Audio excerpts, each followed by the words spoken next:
Bihar board के syllabus में जोड़ा गया था, यानी कि एनसीईआरटी में। मुझे लगता है कि थैलेसीमिया के बारे में अभी तक एक या दो ऑब्जेक्टिव ही पूछा है, शॉर्ट क्वेश्चन या लॉन्ग क्वेश्चन पूछा नहीं है। बहुत लॉन्ग तो बन ही नहीं सकता है, लेकिन शॉर्ट इससे बेहतरीन बनेगा, ठीक है।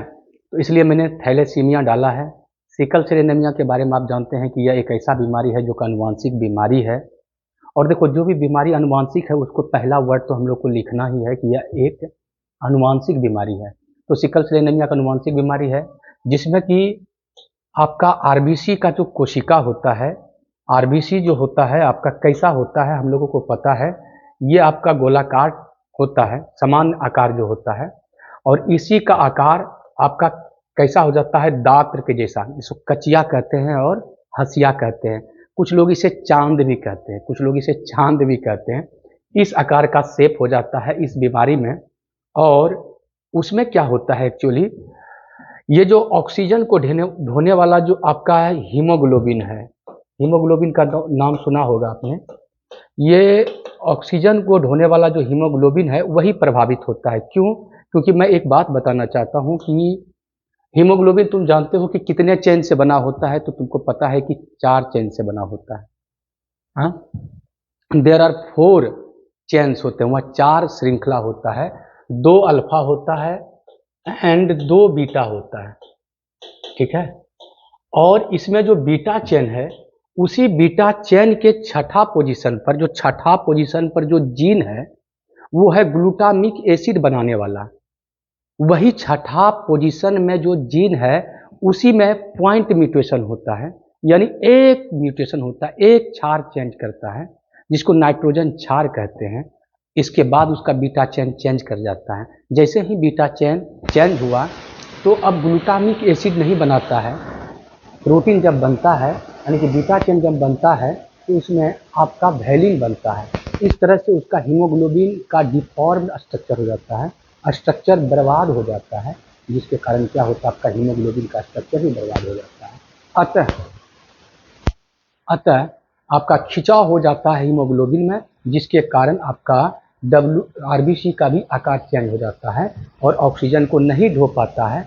आदमी के पास ब्लड है, लेकिन फिर भी क्या है, उसको फील होगा कि हम ब्लड वाले नहीं हैं, यानी कि हमारे पास हीमोग्लोबिन नहीं है और ऑक्सीजन को नहीं ढो पाएगा। उसको थकान महसूस होगा, उसको कमजोरी महसूस होगा, समझ गए। और ये नस वगैरह को भी कभी कभी ब्लॉक कर देता है। क्यों? क्योंकि इसका जो आकार ऐसा होता है, तो छोटे छोटे नसों में ये सब तो बड़ा बड़ा नस है आपका, कैपिलरीज वगैरह में ये जाके जाम कर देता है, तो बहुत दिक्कतें होती है इसमें। दांत कोशिका रक्तम, इसी को मैंने सब लिखा है। सब बीटा श्रृंखला के छठा पोजीशन पर ग्लूटामिक एसिड। टोटल इसको एक बार पढ़ लीजिएगा। और लक्षण मैंने बोला, इसमें क्या होता है, एनीमिया, दर्द भी बहुत जगहों पे होता है, अक्सर छाती में, हाथ में, पैर में, पेट में। क्योंकि ऑक्सीजन जब नहीं मिलता है तो वो बॉडी का जो अंग है अच्छी तरह से काम नहीं करता है, तो दर्द देना तो स्वाभाविक है आपका। आवश्यक अंगों का नष्ट भी हो जाता है बहुत से, किडनी, दिल और मस्तिष्क, ये सब आपका लक्षण भी लिख सकते हैं आपको। हाँ, और इसको आराम से आप बना सकते हैं 2.5 नंबर के लिए। अब आ जाइए, थैलेसीमिया बहुत सुंदर है। थैलेसीमिया के बारे में जैसे थोड़ा सा और मैं इसे बड़ा कर देता हूँ ताकि आपको दिख रहा होगा, ठीक है। आइए, थैलेसीमिया ये भी क्या है, आनुवांशिक बीमारी है। मैंने एक शब्द बोला था, जब भी आनुवांशिक बीमारी का बात हो तो आप पट से लिखोगे एकदम, यह आपका क्या है, आनुवांशिक विकार है। तो ये आप याद रखेंगे, लेकिन थोड़ा सा डिटेल में जाएंगे तो इसका जो जीन होता है किस क्रोमोसोम पर होता है, 16वां और 11वां पर, 16वां और 11वां पर। इसीलिए अलिंग संलग्न है और सभी जीन खराब होते जाते हैं, तभी ये बीमारी होती है, इसीलिए अप्रभावी विकार है। इस विकार में हीमोग्लोबिन का श्रृंखला पूरी तरह से नष्ट हो जाता है। जबकि मैंने अभी थोड़ा देर पहले बोला था कि सिकल सेल एनीमिया में ऐसा नहीं होता है, उसमें एक जगह चेंज होता है, और ये तो आपका बहुत जगह समझिए कि चेंज होने का कारण बन सकता है। 2 जीन 4 जीन खराब होने के कारण हो सकता है। तो हीमोग्लोबिन का श्रृंखला का निर्माण ठीक तरीके से नहीं हो पाता है, जिसके कारण आपको मैं बता दूं, हीमोग्लोबिन ऑक्सीजन को ढो नहीं पाता है और अतः एनीमिया हो जाता है। अतः एनीमिया हो जाता है। थैलेसीमिया भी एक प्रकार का एनीमिया ही है। तुम लोगों को मैं बता दूं, सिकल सेल एनीमिया भी एक प्रकार का एनीमिया ही कारण करता है। और यहाँ पर अगर मैं बात करूँ कि थैलेसीमिया कितने प्रकार का है, तो ऐसे तो अल्फा बीटा गामा में भी बता गया है इसको, लेकिन आपको नहीं पढ़ना है। हम लोगों के सिलेबस में दो ही दिया है, एक आपका अल्फा थैलेसीमिया और दूसरा है बीटा थैलेसीमिया। मैं तुमसे कहता हूँ कि अल्फा थैलेसीमिया में होता है कि मैंने जैसा कहा था ऊपर में कि हीमोग्लोबिन हीमोग्लोबिन आपका कितने चैन से बना होता है, तो आपको मैं बता दूं कि ये 2 अल्फा और 2 बीटा। अगर अल्फा चैन में गड़बड़ी हो तो उसको कहते हैं अल्फा थैलेसीमिया। इसमें हीमोग्लोबिन का अल्फा श्रृंखला निर्माण ठीक से नहीं होता है। इसे नियंत्रित करने वाले जो जीन होते हैं, 2 जीन, वो निकटवर्ती होते हैं, HbA1 और HbA2। ये भी ऑब्जेक्टिव पूछ सकता है। HbA1, ए मतलब अल्फा रेफर किया, हीमोग्लोबिन अल्फा 1, हीमोग्लोबिन अल्फा 2, यानी 16वें क्रोमोसोम पर इसका जीन होता है एक। अगर बीटा की बात करूं अगर बीटा की बात करूं तो मैं एक बात बताता हूं कि बीटा का जहां तक सवाल है तो बीटा चेन के गड़बड़ी में होगा। हीमोग्लोबिन का जो बीटा चेन है उसमें गड़बड़ी होगा तो उसको बीटा थैलेसीमिया कहते हैं। लेकिन इसमें एक ही जीन होता है, इसमें 2 जीन था, इसमें एक ही जीन होता है, यानी 11वां पर एक जीन हुआ तो 2 11वां क्रोमोसोम है तो 2 जीन हुआ। यहाँ पर आपका 2 जीन हुआ तो इसका मतलब 4 जीन है, क्योंकि 16वां क्रोमोसोम मेरे पास कितने हैं, 2 हैं। तो ये दोनों आपका एक 16 क्रोमोसोम पर होगा और ये दोनों दूसरा 16 क्रोमोसोम पर होगा, तो ये 4 होता है टोटल। ये तो 2 ही होगा क्योंकि एक क्रोमोसोम होता है, 11वां क्रोमोसोम पर एक जीन होता है, इसका नाम है HBB, हीमोग्लोबिन बी, और इसमें आपका बीटा श्रृंखला प्रभावित होता है। जो भी हो, थैलेसीमिया जानलेवा होता है, ये भी लिख सकते हैं। जितना ज़्यादा इंटेंस होगा, अब उतना चर्चा तो नहीं कर पाएंगे हम आपको कि अल्फा 1 खराब होगा तो क्या कहेंगे, अल्फा 2 यानी दोनों जीन खराब होगा तो क्या, 3 जीन होता है तो आपको कहते हैं कि बहुत कंडेंस बुरा स्थिति हो जाता है। अगर 4 जीन खराब हो गया, क्योंकि 4 जीन होता ही है, 2 आपका ये होगा, 2 ये आपका होगा। 16वां क्रोमोसोम पर तो मैंने बोला ना कि 2 है, तो 2 आपके पास 16वां क्रोमोसोम है ना, तो ये बहुत ज़्यादा इंटेंस होता है। बस इतना ही आपको लिखना है और ऐसे ही करके लिखोगे तो बेस्ट। थैलेसीमिया का मुख्य कारण या तो जीन में गड़बड़ी हो, या म्यूटेशन हो, या विलोपन हो। ये सिस्टिक फाइब्रोसिस के बारे में लिखा है कि ये ओलिंगा नहीं होगा, सॉरी ओलिंग होगा, ओलिंग सहलग्न। ऑब्जेक्टिव के लिए इसको इसमें देना नहीं है, ये ऑब्जेक्टिव के लिए आप दिमाग में रखोगे कि सिस्टिक फाइब्रोसिस भी आपका ऐसा विकार है, ऐसा बीमारी है जो हमारे जीन से संबंधित है। और ऐसा माना जाता है कि ये भी जीन जो है आपका ओलिंग क्रोमोसोम पर है, मतलब एक्स वाई पर नहीं है जीन। अगर एक्स वाई पर रहता तो सेक्स लिंक्ड कहते, जिसको हम लोग कहते हैं एलोसोमल लिंक्ड भी कहते हैं। तो यहाँ पर ओलिंग संलग्न और प्रभावी विकार होता है, ये ऑब्जेक्टिव में याद करिएगा। बाकी बात ये आपका थैलेसीमिया था। आ जाओ नेक्स्ट क्वेश्चन। कहता है कि HIV कैसे हमारे सेल को इन्फेक्ट करता है, right the protection from infection of HIV। बहुत आसान है सर, थोड़ा सा इसको आप जो है मालिक इसको कंसीडर कीजिए। HIV एक प्रकार का वायरस है जिसका नाम है रेट्रोवायरस, और ये रेट्रोवायरस RNA मोलिक्यूल का बना होता है, इसका जेनेटिक मटेरियल RNA होता है। और तुमको पता होना चाहिए कि ये RNA के साथ साथ एक एंजाइम भी इसके पास होता है जिसका नाम है रिवर्स ट्रांसक्रिप्टेज। जैसे ही HIV मेरे सेल के अंदर जाएगा तो इसका जो रिवर्स ट्रांसक्रिप्टेज है ये भी साथ साथ में जाएगा, RNA के साथ साथ। हमारे सेल के अंदर जैसे RNA जाएगा तो रिवर्स ट्रांसक्रिप्टेज से RNA से DNA बनाता है, ये पहले तुम पढ़ चुका है, जिसको कहते हैं रिवर्स ट्रांसक्रिप्शन। और वह DNA हमारे ही न्यूक्लियस के अंदर चला जाएगा।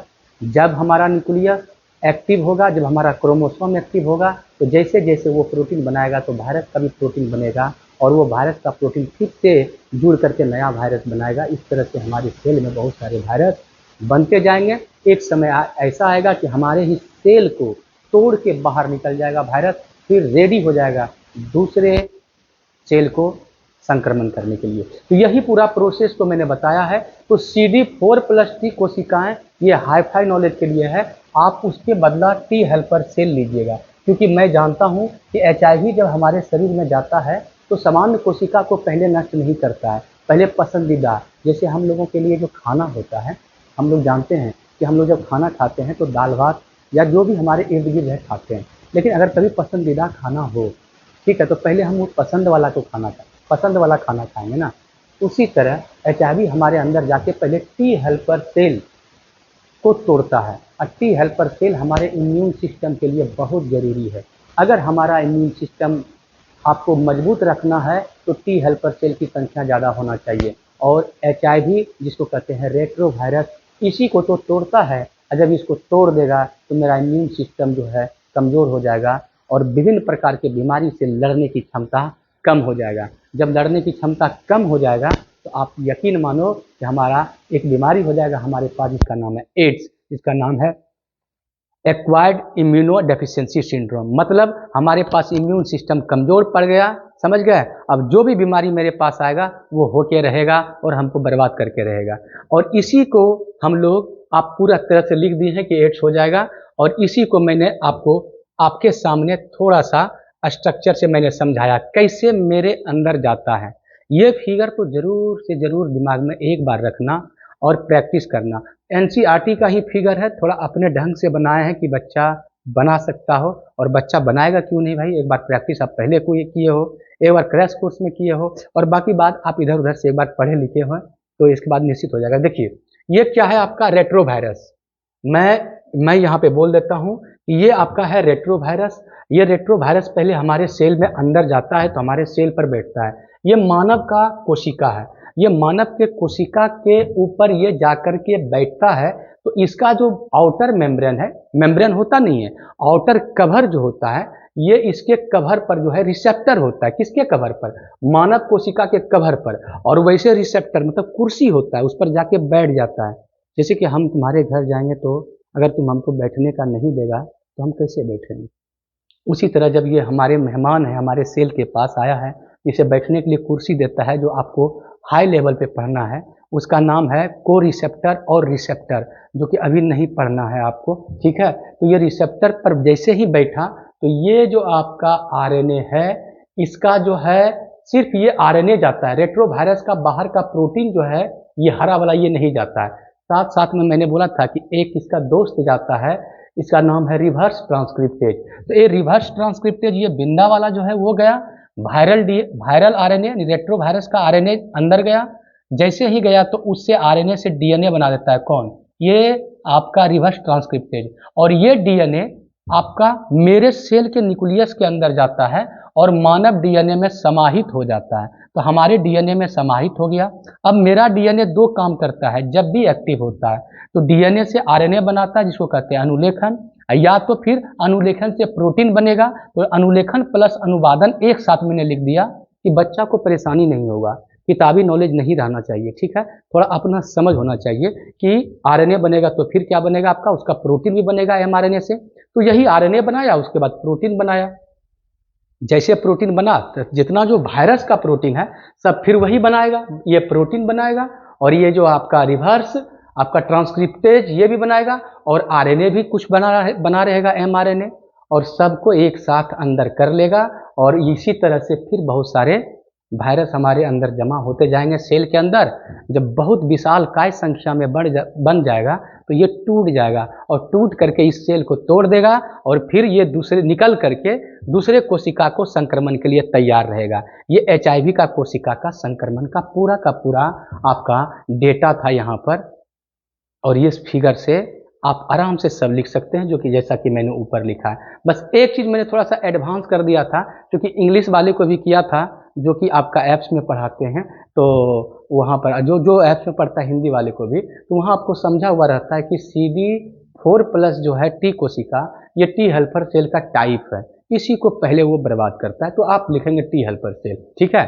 अब आओ, HIV रोकने का क्या है? HIV रोकने का एक ही है कि देखो, किसी भी संक्रमित व्यक्ति से यौन संबंध तो बनाना ही नहीं चाहिए। लेकिन पता कैसे चलेगा अनजान आदमी से यौन संबंध बनाने के समय? तो सिंपल है कि उसमें आपको किसका यूज करना पड़ता है? कॉन्डम का, ठीक है। तो कॉन्डम का उपयोग करना चाहिए यौन संबंध बनाते समय, ठीक है।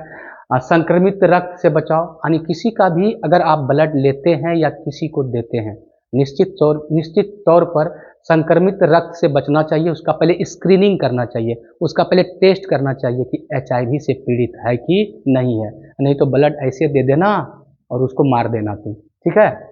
माँ से बच्चे में भी संक्रमण का बचाव हो सकता है। माँ से जिस माँ को एड्स हो चुका है ऑलरेडी, उसके बच्चे जो भ्रूण में पल रहे हैं तो प्लेसेंटा से क्रॉस करके जा सकता है। उसके दुग्ध स्रवण जो बच्चे जन्म लेते हैं उसके बाद भी जा सकता है। तो इसके बचाव के लिए कुछ एंटीवायरल दवाई निकले हैं जो मदर को दिया जाता है, लेकिन वो बहुत ज़्यादा अभी नहीं है। ऐसे तो आपका बहुत ज़्यादा मतलब क्या प्रभावी नहीं है, लेकिन फिर भी बचने का उपाय तो हमको सोचना ही पड़ेगा। इसके बाद संक्रमित व्यक्तियों से शारीरिक संबंध ना बनावें, ये सब सुरक्षित करने के लिए इसको जरूर लिखिए। और बीच में ये जो मैं बड़ा सा लिख दिया, सोचा कि अगर बच्चे को नहीं मतलब होगा ज़्यादा नॉलेज तो कुछ ज़्यादा ही लिखेगा, टाइम बचेगा तो, क्योंकि अगर ये भी रह गया तो संक्रमण के क्या मार्ग हैं। ये तो सेल के अंदर संक्रमण था ना, ये तो मैकेनिज्म हम लोगों ने पढ़ा ना, यहाँ मैकेनिज्म कि कैसे प्रोसेसर कैसे हमारे बॉडी में जाता है आपका, ठीक है, हमारे सेल के अंदर। सच बात तो यह है, संक्रमित रक्त से हमारे में संपर्क में आता है, संक्रमित व्यक्ति से यौन संबंध बनाते हैं तो जाता है। गर्भ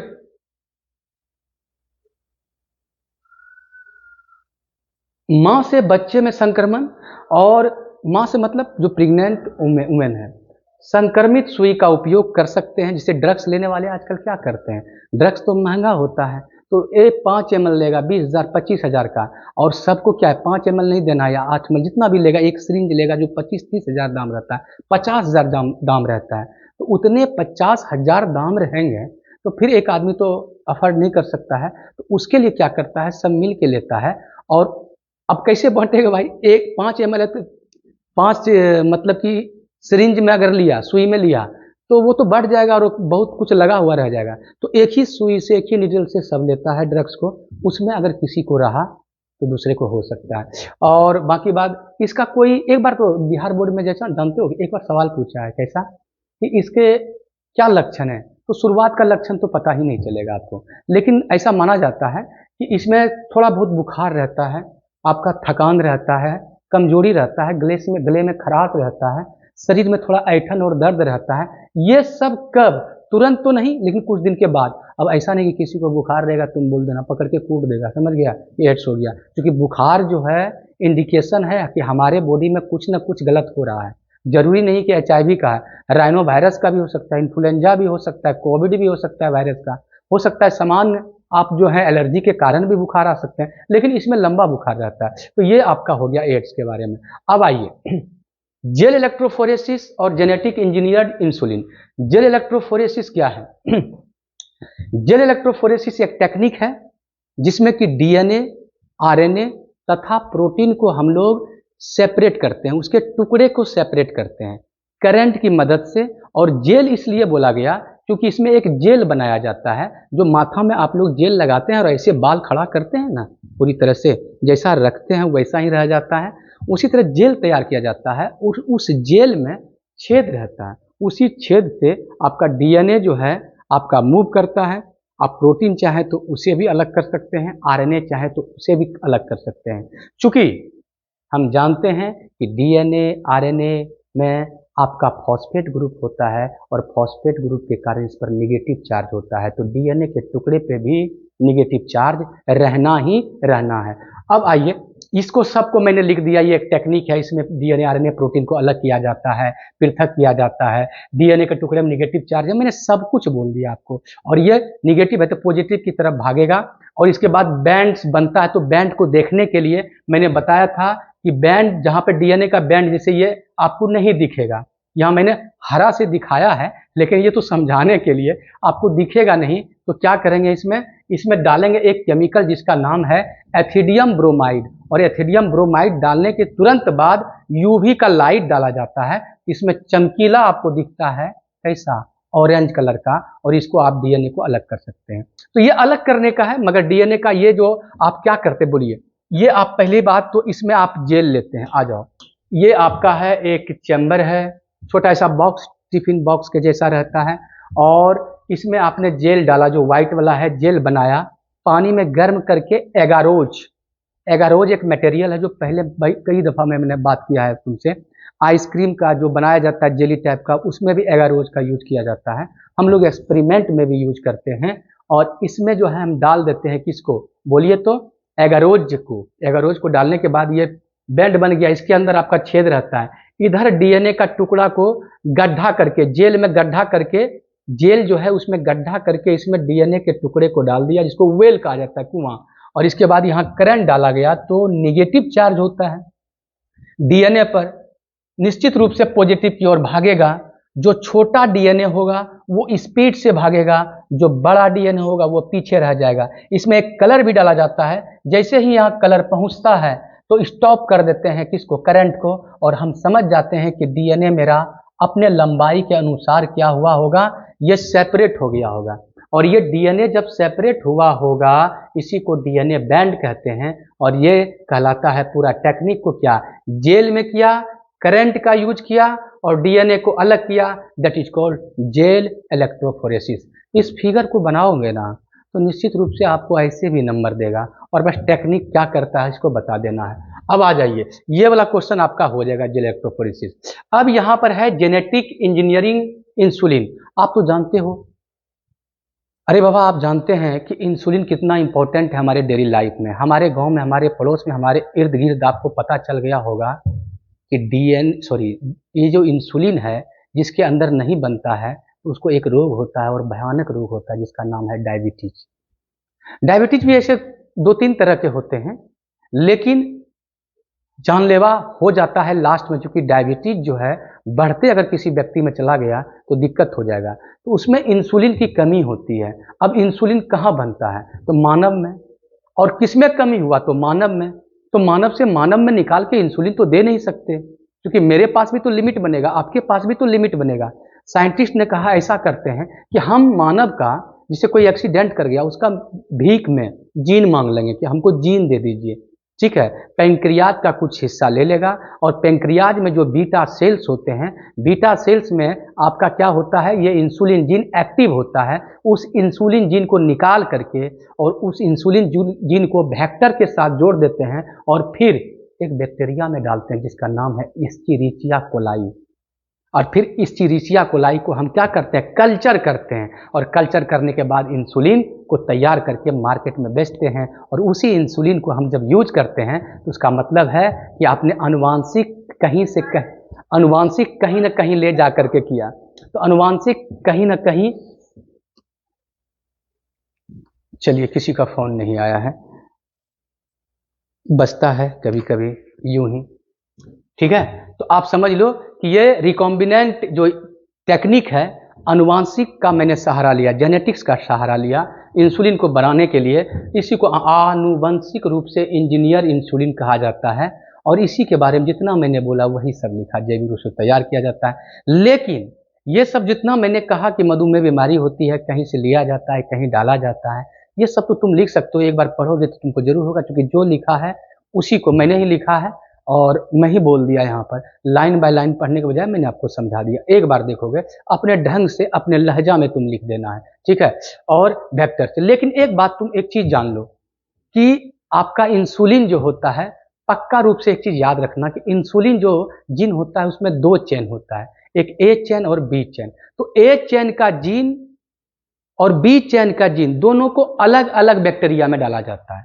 देखो ये बहुत बड़ा क्वेश्चन है कि ऐसा क्यों, तो वो तुम्हारे लेवल पर तो है, अगर नीट उट की तैयारी कर रहे हो तो। जैसे मैं एक बात बताता हूँ कि हमारे अंदर डाइसल्फाइड बंधन बनाने की क्षमता है। मतलब अगर ए चेन और बी चेन दोनों आ जाए, ये ए चेन मान लीजिए बना हमारे सेल के अंदर, और ये बना आपका बी चेन, और ए चेन और बी चेन दोनों जुड़ा होता है एक बंधन से जिसका नाम है डाइसल्फाइड बंधन, ठीक है। डाइसल्फाइड बंधन एक लास्ट में होता है, एक शुरुआत में। ये भी है कि किसके किसके बीच होता है, लेकिन उतना दूर हम लोग को नहीं जाना। हम दोनों को जो काम हो जाए, कम से कम Bihar board, CBSE board, NEET तक, वहां तक ही जाना है हम लोगों को। इस दोनों के बीच में जो बंधन होता है, और अपने आप में भी एक बंधन बनता है, ठीक है, डाइसल्फाइड बंधन अपने आप में भी बनता है। तो ये टोटल 3 बंधन जो बनता है डाइसल्फाइड बॉन्ड, हम लोगों में क्षमता है, हमारे सेल में क्षमता है बनाने का, लेकिन ई कोलाई में क्षमता नहीं है। इसलिए एक में डालेंगे भी तो कोई फायदा नहीं है। इसलिए दोनों को अलग अलग वेक्टर के साथ जोड़ करके बैक्टीरिया में जोड़ा जाता है, किसका, ए जीन को और बी जीन को। इसके बाद दोनों में जो प्रोटीन बनता है, उसको प्रोटीन को निकाल के बाहर हम लोग एक रिएक्शन मैकेनिज्म के द्वारा दोनों के बीच में डाइसल्फाइड बॉन्ड बनाते हैं। क्योंकि बैक्टीरिया के पास अगर बनता तो दोनों को एक ही जीन में डाल देते, बैक्टीरिया के पास ये मैकेनिज्म है। लेकिन ये आपको ये पूछेगा भी नहीं कि क्यों, बस आपको करना है कि हाँ अलग अलग किया जाता है, बस यही आपको मैंने लिया है। और इस फिगर को मैंने बनाया, थोड़ा छोटा कर देता हूँ, जो तुम लोगों को दिखाई दे। देखो, ये ए चैन जीन लिया, ये वेक्टर लिया, और इसको पहले मैंने तोड़ा होगा, मैंने नहीं, साइंटिस्ट ने तोड़ा होगा। किसके द्वारा? आपको पता है, रेस्ट्रिक्शन एंजाइम के द्वारा। और रेस्ट्रिक्शन एंजाइम के बाद तोड़ने के बाद डीएनए लाइगेज के द्वारा जोड़ा होगा। आप डीएनए लाइगेज सब लिख सकते हैं, क्योंकि इसमें बहुत मतलब कि ज़्यादा इन्फॉर्मेशन हो जाता और मतलब थोड़ा गैदरिंग टाइप का लगता है, इसलिए मैंने छोड़ दिया। तो यहाँ पर आर डीएनए, और आर डीएनए को किस में डाल दिया? ई कोलाई में। ई कोलाई क्या बनाया? ये कौन सा चेन बनाया? क्योंकि यहाँ पर ए जीन था तो आपका ये बना, और इसके बाद यही काम किया किस में? बी में डाल करके दूसरा बैक्टीरिया का, और बी चेन बना। और फिर ए चेन और बी चेन को, ये ए चेन और बी चेन को बाहर निकाल करके हमने क्या किया? डाइसल्फाइड बंधन से जोड़ दिया। और ये इंसुलिन, जिसको हम लोग एक नाम देते हैं ह्यूमेलिन, ह्यूमैन, ह्यूमेलिन, ह्यूम्यूलिन, ह्यूम्यूलिन, तो इसको ह्यूम्यूलिन कहा जाता है इंसुलिन को, क्योंकि ये लेबोरेटरी में तैयार किया गया है और इसको बेचा जाता है। तो इसी को हम लोग यूज लेते हैं मेडिसिन के रूप में, जो हम टैबलेट खाते हैं या जो भी, यही इंसुलिन है। ठीक है, तो आपका ये वाला भी आप समझ सकते हैं और ये फिगर को जरूर बना सकते हैं। आइए, that is the last question, जो कि हमको नहीं लगता है कि बिहार बोर्ड पूछेगा, लेकिन इसे हम लोग कहते हैं लैक ऑपेरॉन।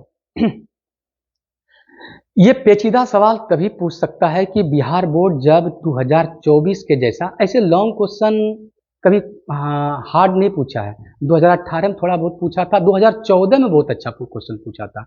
इसके बाद हार्ड ये लॉन्ग क्वेश्चन और शॉर्ट क्वेश्चन मिला जुला के ठीक चलता है। और फिर भी 23-24 में कुछ नया आपका इनपुट किया है, जैसे मैं कह सकता हूँ कि आपका डीएनए का रेप्लिकेशन, पीसीआर का मैकेनिज्म, तो ये सब दिया है। तो हमने इसीलिए लैक ऑपेरॉन को दे दिया कि हो सकता है इस बार इसकी बारी हो। ऐसे ट्रांसक्रिप्शन प्रोसेस भी पढ़ाया, वो भी अच्छा मैकेनिज्म है हम लोग को लिखने के लिए। अक्सर आपका सीबीएसई बोर्ड में पूछा जाता है, लेकिन बिहार बोर्ड में पता नहीं उतना हार्ड नहीं पूछता है, लेकिन ऑब्जेक्टिव इधर उधर कर सकता है, कभी हल्का कभी भारी कर सकता है। 24 में थोड़ा भारी कर दिया था, हाँ, फिर 18 में भारी कर दिया था, 19 में भी थोड़ा बहुत भारी था, 20 के बाद तो कभी भारी रहा ही नहीं, 24 में ही थोड़ा सा भारी रहा। और वैसा अगर आएगा मौका तो आपका लॉन्ग क्वेश्चन भी एक इनपुट कर सकता है, आपको डाल सकता है, जैसे लैक ऑपेरॉन। अब एक सवाल, बस 5 मिनट आप ध्यान से सुनिएगा।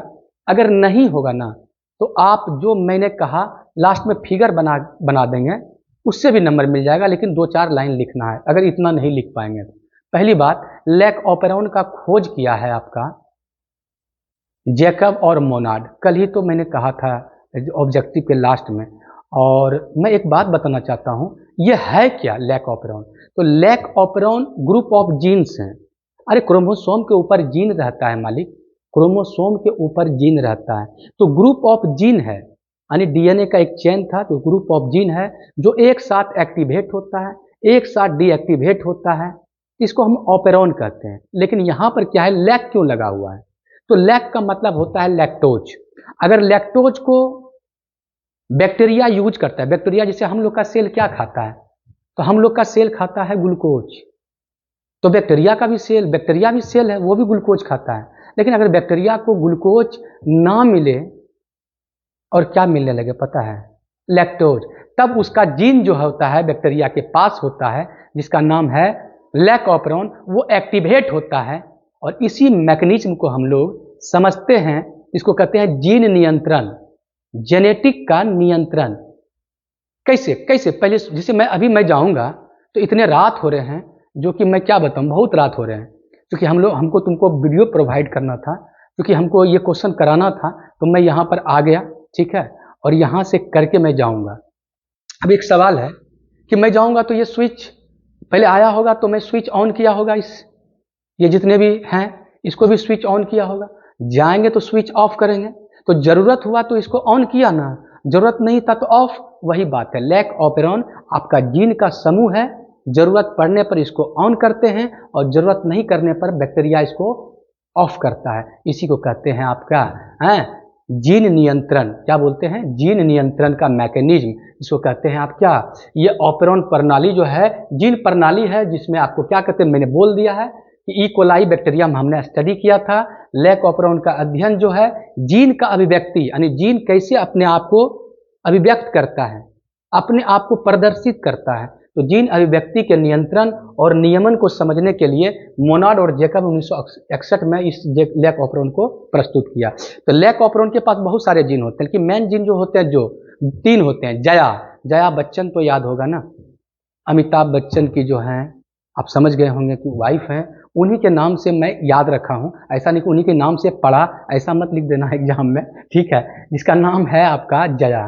तो लैक जेड, लैक वाई, लैक ए, उसके पहले भी आपका नियंत्रण करने के लिए जीन होते हैं, ऑपरेटर, रेगुलेटर, ऑपरेटर होता है, प्रमोटर होता है।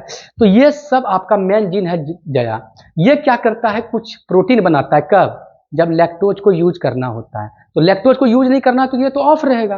तो लैक जेड क्या करता है आपका, ये लैक्टोज को तोड़ता है, तब मिलता है गैलेक्टोज और ग्लूकोज, तब बैक्टीरिया खाता है। जिस चीज को बनाता है ये जीन, कौन? आपका जेड, उसका नाम है बीटा गैलेक्टोसिडेज एंजाइम। जो लैक वाई बनाता है उसका नाम है परमिएज। ये क्या करता है, लैक्टोज को धो करके बैक्टीरिया के अंदर प्रवेश कराता है। और लैक के ए जो है, इसका अभी काम पता चला नहीं है, मैं बहुत सारे अच्छे बुक में भी पढ़ा, लेकिन एक चीज कहता है कि ये जो काम चलता है ना, इसके बीच में पॉइजन भी बनता है, यानी कह सकते हैं उस पॉइजन को दूर करता है और मेटाबॉलिज्म जो है ग्लूकोज लैक्टोज को तोड़ने के लिए तंदुरुस्त बनाया जाता है। इसका काम है। इसका यह जीन जो एंजाइम बनाता है उसका नाम है थायोगैलेक्टोसाइडेज ट्रांस एसिटाइलेज। और हम लोग प्रायः इसको मिटा देते हैं 12th स्तर पर, सीधा पढ़ते हैं ट्रांस एसिटाइलेज एंजाइम का निर्माण करता है। और ये लैक्टोज को और अधिक उपयुक्त रूप में परिवर्तित करने के लिए क्या करता है, मदद करता है। तो ये 3 जीन को आपको लैक ऑपरेन को नियंत्रण करने के लिए तत्व ये नहीं लिखिएगा आप, क्योंकि यहीं तक लिखिएगा, क्योंकि मेरे मन में आया तो मैं लिख दिया। प्रमोटर होता है, ऑपरेटर होता है, इनहिबिटर होता है, रेंड्यूसर होता है, बस ये फिगर याद रखिएगा। कैसे? मैंने बोला था ग्रुप ऑफ जीन्स, तो ग्रुप ऑफ जीन यही है, देख लो। ये डीएनए होता है 5 प्राइम से 3 प्राइम, 3 प्राइम से कहाँ 5 प्राइम। यह है प्रमोटर, यह है इनहिबिटर जीन। आई लिखेंगे, नहीं याद रहेगा तो आप इनहिबिटर लिखो। फिर प्रमोटर है, फिर ऑपरेटर। क्योंकि जया का प्रमोटर अलग होता है, इनहिबिटर जीन का प्रमोटर अलग होता है। प्रमोटर उसे कहते हैं, जब ट्रांसक्रिप्शन में हमने पढ़ा था कि ट्रांसक्रिप्शन करने के लिए डीएनए से जब आरएनए बनता है तो प्रमोटर पर ही आरएनए पॉलीमरेज बैठता है, आपको याद होगा अच्छी तरह से, ठीक है। तो यहाँ प्रमोटर। अब जान लो ये इनहिबिटर से क्या बनता है, आरएनए, एमआरएनए, और इससे बनता है आपका प्रोटीन। इसको कहते हैं रिप्रेसर प्रोटीन, और ये इनहिबिटरी प्रोटीन कहते हैं, जो यहाँ ऑपरेटर पर बैठ जाएगा। ये रास्ता को जाम कर देता है और जया का कोई भी अनुलेखन नहीं होता। तो जया बंद, यानी जीन बंद। कब? जब लैक्टोज नहीं चाहिए। तो पहला केस हुआ कि लैक्टोज नहीं होने पर, और बैक्टीरिया को अगर लैक्टोज हो गया तो यही वाला इसको यहाँ बैठने नहीं देगा। तब जाके यहाँ पर कौन आएगा, आरएनए पॉलीमरेज आएगा, और आरएनए पॉलीमरेज ये प्रमोटर पर बैठेगा और ऑपरेटर को रौंदते हुए आएगा, और जया को क्या है, वही 3 एंजाइम बनाएगा। क्या आपका पता है ना, ये बीटा गैलेक्टोसिडेज बनाएगा, ये परमिएज बनाएगा, ये ट्रांस एसिटाइलेज बनेगा। कब? तो कहता है कैसे। अब कहता है केस सेकंड, जब लैक्टोज उपस्थित हो, बैक्टीरिया को तो लैक्टोज चाहिए ही चाहिए था, तो क्या करेगा पता है, यही लैक्टोज इसके साथ जुड़ जाएगा और इसको अक्रिया बनेगा। और ऐसे तो आप अपने स्तर पर जानते हो, ये आप इतना मैंने कह दिया, लेकिन सच बताएं ये यहाँ आकर के बैठ भी जाता है ना।